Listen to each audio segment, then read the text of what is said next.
മമ്മൂട്ടിയെക്കുറിച്ച് സംസാരിക്കുകയാണ് നിർമ്മാതാവ് ബൈജു അമ്പലക്കര.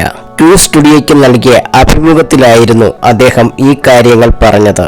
മമ്മൂക്കയുടെ ഒരു വാല്യൂ ഭയങ്കരമാണ്. മലയാള സിനിമയുടെ യഥാർത്ഥ വല്യേട്ടൻ മമ്മൂക്ക തന്നെയാണ്. സിനിമയിലെ എല്ലാമാണ് അദ്ദേഹം. അത് നമ്മൾ സമ്മതിച്ചേ മതിയാകൂ.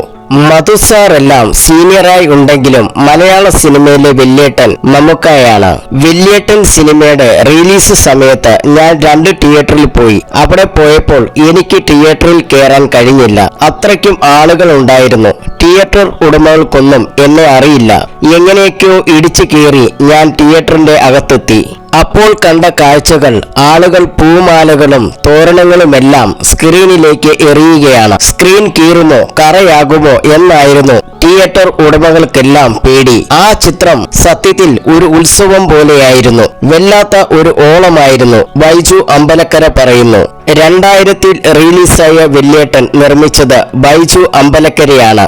രഞ്ജിത്തിന്റെ തിരക്കഥയിൽ ഷാജി കൈലാസ് സംവിധാനം ചെയ്ത ചിത്രത്തിൽ മമ്മൂട്ടിയായിരുന്നു നായകൻ.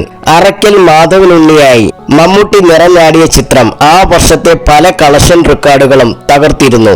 റിലീസായി 20 വർഷത്തിനു ശേഷം വല്യേട്ടൻ 4K മികവിൽ നവംബർ 29-ന് തിയേറ്ററുകളിലേക്ക് എത്തുകയാണ്. അമ്പലക്കര ഫിലിംസിന്റെ ബാനറിൽ ബൈജു അമ്പലക്കരയാണ് ചിത്രം വീണ്ടും തിയേറ്ററുകളിലേക്ക് എത്തിക്കുന്നത്.